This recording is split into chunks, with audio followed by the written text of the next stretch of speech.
नमस्ते. मी ताज्या जवल्याचं पॅटीस बनवते आहे. त्याचं साहित्य दाखवते.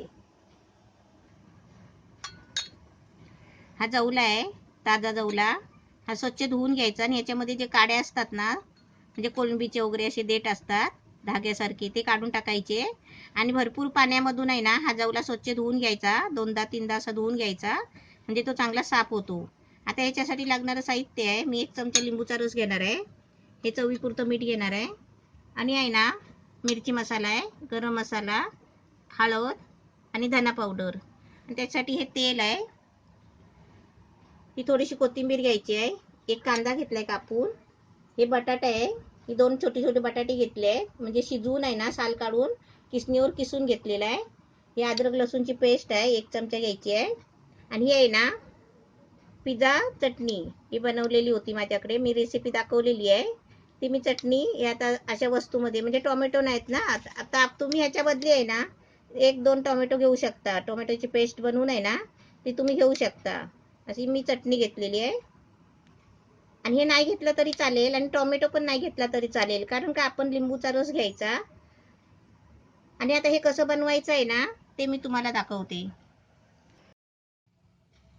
आता पहिलं ना ह्याच्यामध्ये हा जवला टाकून घेते.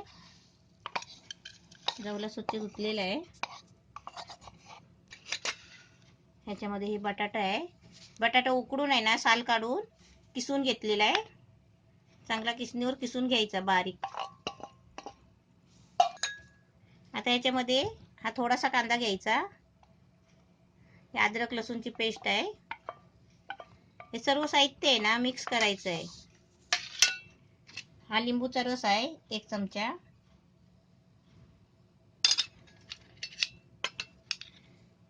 हे पिझ्झा चटणी आहे, म्हणजे सॉस सारखी बनवलेली. आता याच्यामध्ये आहे ना ही कोथिंबीर टाकायची थोडीशी. आपण जास्त पण टाकू शकता. हा मसाला आहे ना सर्व मसाला एकत्र करून टाकायचा. आणि याच्यामध्ये आहे ना आता आपल्याला चवीपुरतं मीठ टाकायचं आहे. असं अंदाजाने आहे ना चवीपुरतं मीठ टाकायचं. आणि समजा आपण तर मच्छी खात असणार ना, तर आपण चाकून बी बघू शकता. आणि सगळं आहे ना मिक्स करायचं.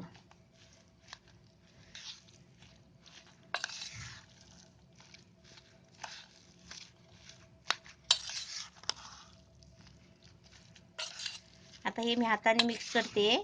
पहिला आहे ना गॅस पेटवते आणि भांडं तापायला ठेवते तेल टाकून. गॅस पेटवलाय आणि इथं भांडं ठेवलंय, तेल टाकलंय थोडंसं. म्हणजे जास्त तळायचं नाही आहे, फक्त आहे ना थोड्या तेलामध्ये आहे ना आपण फ्राय करून घ्यायचे. आता मी हे आहे ना हाताने करते.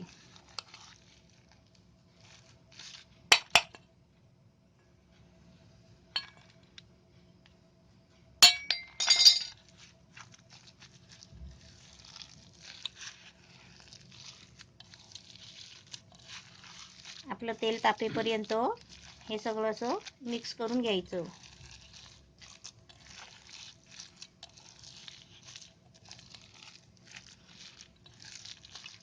आपण आहे ना एका वस्तूचे आहे ना 3-4 पदार्थ बनवू शकता.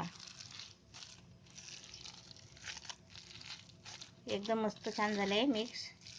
आता याचे छोटे छोटे आहे ना आपण गोळे करायचे आणि चपट चपट असे पातळ वडे थापायचे. करून नाही ठेवायची वड्या. तेल तापलं ना की असं जरा पातळ करून आहे ना हातावरच असे करून तेलामध्ये सोडायचे. हे सर्व मिश्रण आहे ना मिक्स करून घेतलंय. आणि आता ह्याचे आपल्याला आहे ना असे छोटे छोटे वड्या करून घ्यायचे आहेत. आणि त्याच्यासाठी आहे ना हे मी तांदळाचं पीठ घेतलंय. आता समजा तुमच्याकडे तांदळाचं पीठ नसेल ना तर तुम्ही गव्हाचं पण घेऊ शकता. असे एकदम पातळ नाही बनवायचे, म्हणजे थोडेसे असे जाड बनवायचे.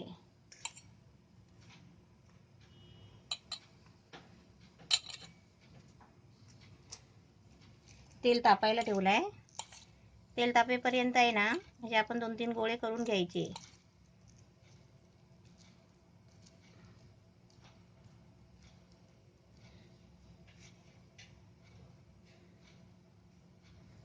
असे पिठामध्ये घोलून आहे ना आपण असे पातळ असे जरा दाबायचे, असे चप्पट करायचे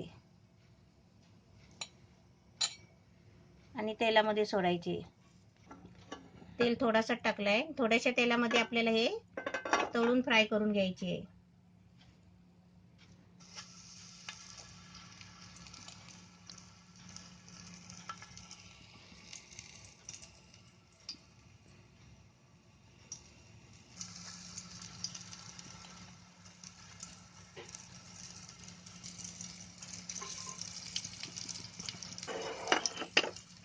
हे कमी तेलामध्ये आहे ना असे तळून घ्यायचे.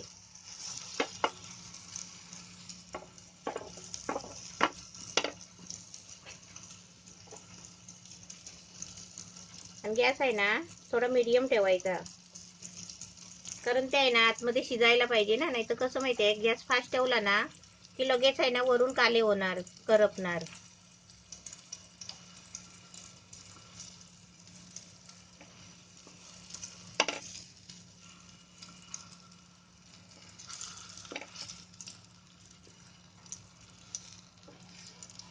म्हणजे असे थोडे थोडे आहे ना असे 2-2 3-3 करून असे तळून काढायचे. आणि आपण फिरवले ना की थोडा गॅस आहे ना फास्ट करायचा, म्हणजे गॅसकडे आहे ना आपल्याला नेहमी हात ठेवायचा, कारण कमी जास्त करत आहे ना हे तळून चांगले फ्राय करून घ्यायचे. आणि एकदम करपवायचे सुद्धा नाही आहेत, काले नाही करायचे.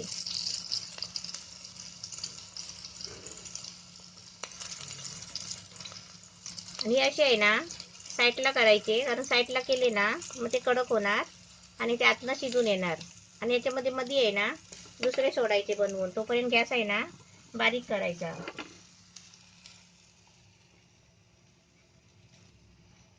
आपण ब्रेडचा चुरा लावला ना तरी पण चालेल.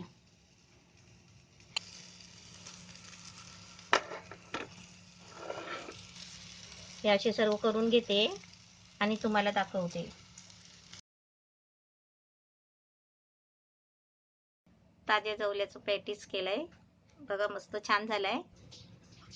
असं तुम्ही पण बनवा मस्तपैकी नवीन डिश.